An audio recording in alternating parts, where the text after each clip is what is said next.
اس لیے کہ جب تک ہم خود کو کلام اقدس کے مطابق ڈھالیں گے نہیں، خود کو کلام خدا کے مطابق ترتیب میں نہیں لائیں گے، تو کب جا کر ہمیں سمجھ آئے گی۔ اس لیے ضرور ہے کہ ہم سب خدا کے نام کو عزت اور جلال دینے کے لیے کئی دفعہ ہمیں خود سے سختی کرنا پڑے گی۔ مسیح نے سختی کی تھی خدا کے گھر کی عزت کے لیے۔ اس نے نہیں لحاظ کیا تھا کہ ان کا کاروبار خراب ہو جائے گا، ان کے بچے کدھر جائیں گے، یہ بھوکے مر جائیں گے، نہیں، ساری باتیں چھوڑ چھاڑ کر اس نے کیا کہ ان کے کبوتروں کی چوکیوں الٹا دی، کبوتر بھاگ گئے، کہیں کے کہیں چل گئے، دوسرے جتنے بھی چیزیں فروخت کرتے تھے ان کی چوکیوں کو لوٹ دیا۔ کتنے کا کھانا خراب ہو گیا ہوگا، کتنوں نے اس وقت بھی یہ کہا ہوگا نہیں یہ چنگا تو نہیں کیتا، اس لیے کہ اس نے دوسروں کا رزق خراب کیا۔ نہیں، سب سے افضل درجہ خدا کے گھر کا۔ اگر ہم خدا کے گھر کی تقدس کو نہیں سمجھیں گے تو میرا خیال میں گانا یا بجانا اس سے بڑھ کر نہیں ہے۔ اس لیے گزارش ہے یہ مینجمنٹ سے کہ اس چیز کو ضرور مد نظر رکھیں آئندہ۔ سو آئے میرے ساتھ جن کے پاس بائبل مقدس ہے وہ مل کر نکالیں۔ مقدس لوکا رسول کی معرفت لکھی گئی انجیل، اس کا 8واں باب اور اس کی 43ویں آیت مقدسہ سے لے کر 48ویں آیت مقدسہ تک ہم پڑھیں گے۔ یہ ایک چھوٹی سی سٹوری ہے جس میں ہمیں شفا، آزمائش، مشکل، مصیبت، یہ ساری چیزیں دیکھنے کو ملتی ہیں، اور ان ساری چیزوں کے دائرہ کار میں رہ کر کیسے ہم مشکلات سے نکل سکتے ہیں۔ اور پھر خدا ہمیں سکھاتا ہے کہ اگر وہ نکلی یہ عورت تو کیسے اس نے اپنے ایمان کو ڈرتے ہوئے کانپتے ہوئے قائم بھی رکھا، اپنا کام بھی کر لیا، اور خدا کی نظر میں اس نے عزت بھی پائی۔ خدا چاہے جسے چاہے سرفراز کر سکتا ہے۔ نہ تو خدا ہمارے کپڑے دیکھتا ہے، نہ خدا ہمارا پہناوا لباس، اور نہ ہی خدا ہمارا رنگ دیکھتا ہے، روپ دیکھتا ہے، بلکہ خدا کی نظر ہمیشہ انسان کے دل پر ہوتی ہے۔ اور ایسا ہی دل اس عورت کے پاس تھا جس کی سٹوری آج ہم سننے کو ہیں۔ آئے ہم خدا کے کلام میں سے پڑھیں گے۔ لکھا ہوا ہے، اور ایک عورت نے جس کے 12 برس سے خون جاری تھا اور اپنا سارا مال حکیموں پر خرچ کر چکی تھی اور کسی کے ہاتھ سے اچھی نہ ہو سکی تھی، اس کے پیچھے آ کر اس کی پوشاک کا کنارہ چھوا اور اسی دم اس کا خون بہنا بند ہو گیا۔ اس پر یسوع نے کہا، وہ کون ہے جس نے مجھے چھوا؟ جب سب انکار کرنے لگے تو پترس اور اس کے ساتھیوں نے کہا کہ اے صاحب، لوگ تجھے دباتے اور تجھ پر گرے پڑتے ہیں، مگر یسوع نے کہا کہ کسی نے مجھے چھوا تو ہے، کیونکہ میں نے معلوم کیا کہ قوت مجھ سے نکلی ہے۔ جب اس عورت نے دیکھا کہ میں چھپ نہیں سکتی تو کانپتی ہوئی اور اس کے آگے گھر کر سب لوگوں کے سامنے بیان کیا کہ میں نے کس سبب سے تجھے چھوا اور کس طرح۔ اسی دم شفا پا گئی۔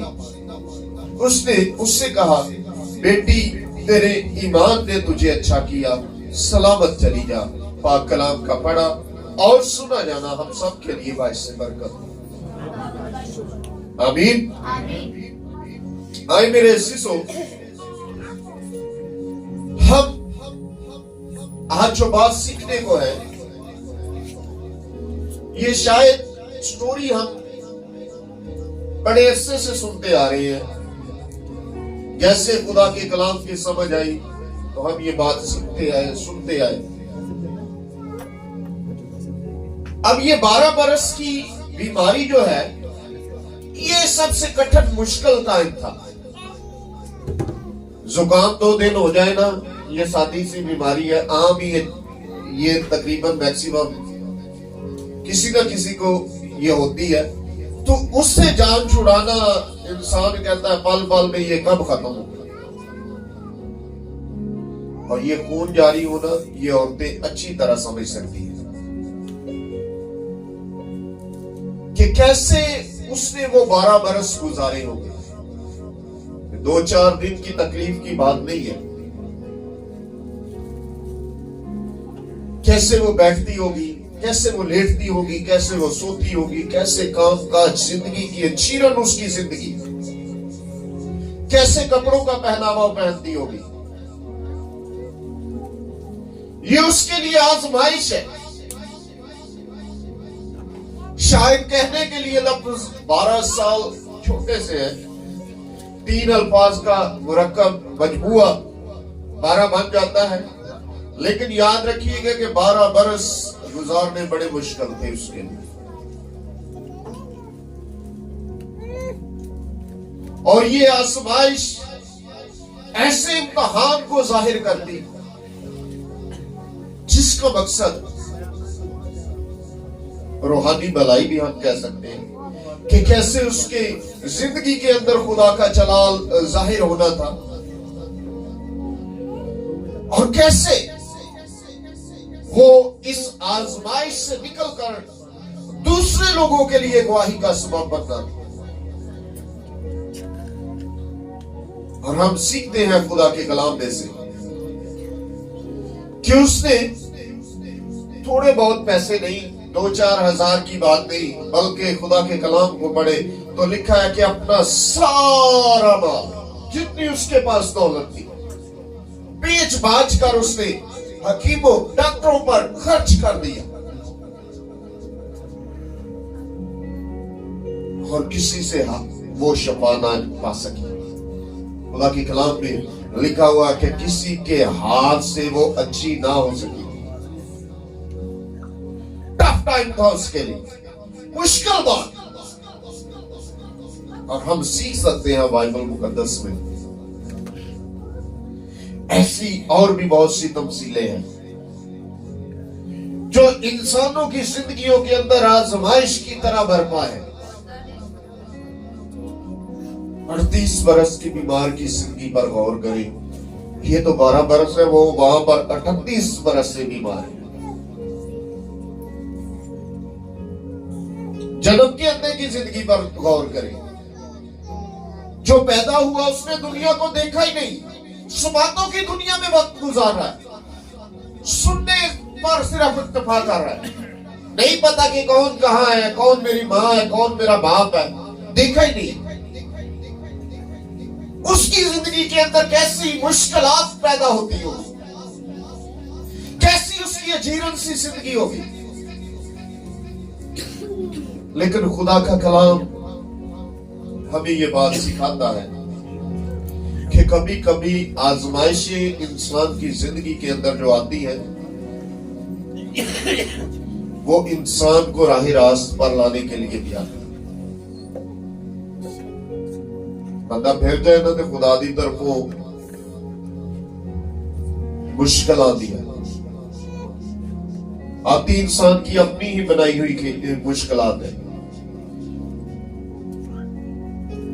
جب انسان گناہ کرتا ہے تو خدا کا کلام ہمیں سکھاتا ہے کہ گناہ کی مزدوری موت ہے. روحانی طور پر انسان مر جاتا ہے اور خدا انسان سے ناراض ہوتا ہے. انسان اور خدا کے راستے الگ الگ ہو جاتے ہیں, اور جب الگ الگ ہوتے ہیں تو ابلیس اس کی زندگی کو اچیرن بنا دیتا ہے, اور ہم کہتے ہیں خدا کی طرف سے مشکلات.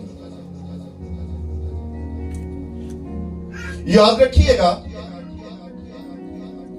پیدائش کی کتاب کو 3 باب کو پڑھے تو ہم سیکھتے ہیں کہ باغ عدن کے اندر شیطان نے کتنی صفائی سے انسان کی خدا کے ساتھ وفاداری کو کیسے باطل کر دیا. وہی آدم جو خدا کے ساتھ ڈائریکٹ بات کرتا, وہی آدم جو خدا کے ہر فرمان کو بجا لاتا، وہی آدم جو منع کرنے کے باوجود اس باغ کے نزدیک، اس پھل کے نزدیک نہ جاتا،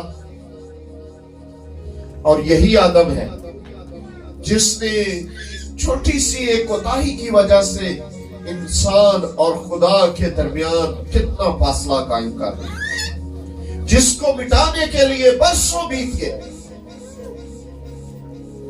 جس کو ختم کرنے کے لیے اسے خود زمین پر آنا پڑا، زمین پر آسمان کا تخت چھوڑ کر ڈیرا لگانا پڑا۔ کیسی کیسی آزمائشیں ہیں، لیکن خدا کا کلام ہمیں سکھاتا ہے کبھی کبھی ہمارے اعمال ہمارے لیے آزمائش بن جاتے ہیں، کبھی کبھی ہماری خواہشات ہمارے لیے آزمائش بن جاتی ہے، کام ہم خود سے الٹے سیدھے کر کے اپنے لیے مشکلات کھڑی کر لیتے ہیں، اور جب مشکلات آتی ہیں تو ہم ان کو آزمائش کا نام دیتے ہیں جو ہم نے خود سے ہی بنا لی ہوتی ہے، کیونکہ ہم نے سب نے پڑھا ہے، ہم سب جانتے ہیں کہ دینے کے لیے اجر اس کے پاس، ہم سوچ سکتے ہیں، ہم خیال کر سکتے ہیں، کیا سرائیاں کر سکتے ہیں، لیکن پورا کرنا، اجر دینا اس کا کام ہے، اور اس اجر کے لیے بہت ساری جانیں بڑی ساری توبہ کرتی ہیں کہ ہم اچھا اجر پائیں، جیسے ہم خدا کے گھر میں آتے ہیں تاکہ ہمیں دلی ذہنی سکون ملے، ہم ایسا اجر پائیں کہ جس کے وسیلہ سے ہمارے نام کتاب حیات کے اندر لکھے پائے جائیں۔ یاد رکھیے گا، ایسی ہی آزمائش یسوع مسیح کی زندگی کے اندر بھی ہے۔ مقدس لوکا رسول کی انجیل اس کا 4 باب پہلی آیت سے پڑھے تو ہمیں ملتا ہے کہ ابلیس اسے آزمانے کی غرض سے، کس غرض سے؟ آزمانے کی غرض سے، آزمائش میں ڈالنے کے لیے۔ اس لیے تو مسیح نے ہمیں سکھایا کہ جس وقت بھی آپ دعا کرو تو اسی طرح کیا کرنا، کیسے؟ اے باپ ہمیں آزمائش میں نہ پڑنے دے، نہ ڈال، ایسی مصیبت ایسی مشکل ہم پر نہ آئے جو ہمارے بوجھ سے زیادہ ہو۔ اور جیسے ہی ابلیس اس کو بیابان میں لے کر جاتا ہے تو ہم خدا کے کلام میں سے سیکھتے ہیں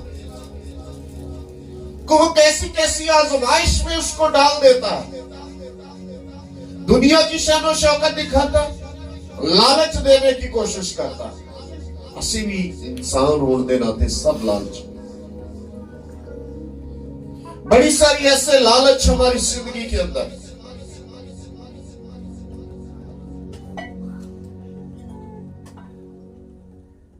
اور پھر ہم سیکھتے ہیں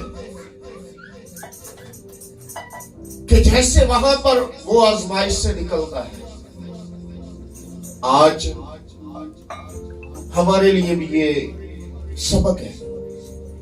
خداوند کا بندہ خدا کا منصور کہتا ہے کہ جب وہ مجھے تالے گا تو میں سونے کی مانند نکل آؤں گا۔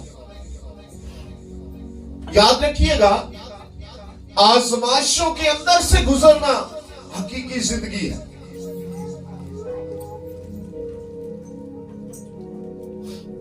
کیونکہ خدا کا کلام ہمیں سکھاتا ہے کہ جان دینے تک وفادار رہ تو میں تجھے زندگی کا تاج دوں گا۔ زندگی کا تاج جان دینا ایسے نہیں ہو جاتا، یہ کہنے کی باتیں نہیں ہے، جب پریکٹیکلی کرے تو پھر ہمیں سمجھ آتی ہے کہ آزمائش کس بات کا نام ہے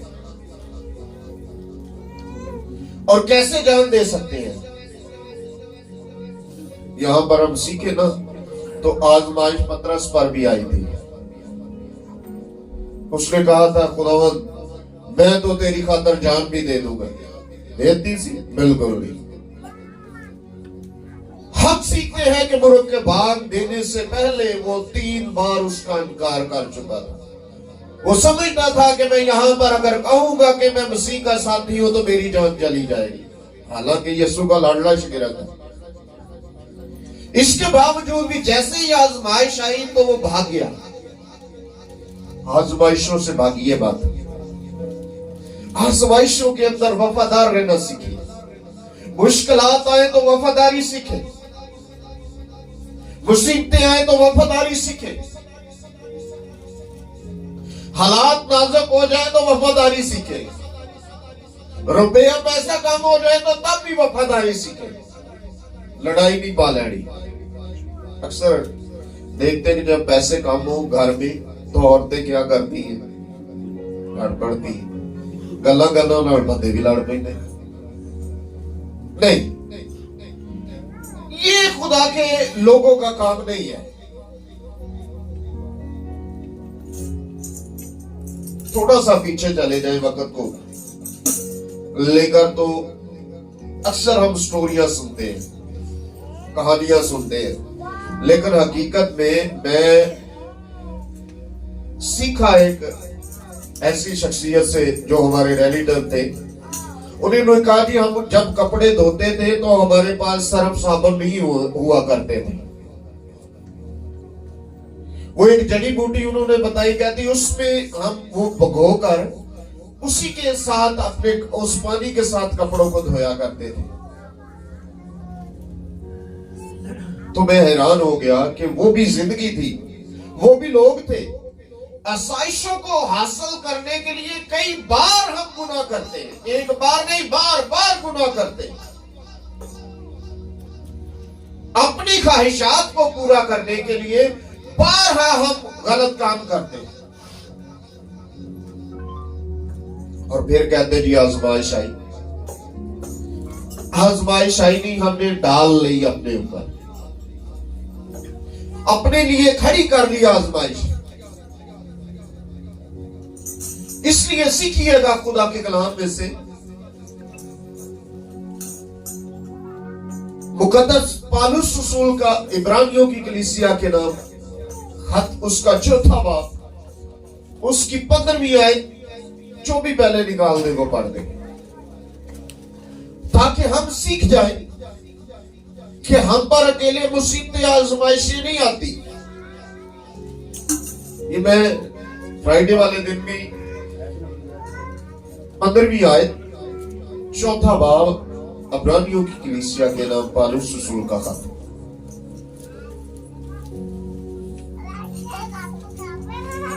خدا کے کلام میں یوں لکھا ہے کہ کیونکہ ہمارا ایسا سردار کان نہیں جو ہماری کمزوریوں میں ہمارا ہمدرد نہ ہو سکے, بلکہ وہ سب باتوں میں ہماری طرح آزمایا گیا تو بھی بے گناہ رہا.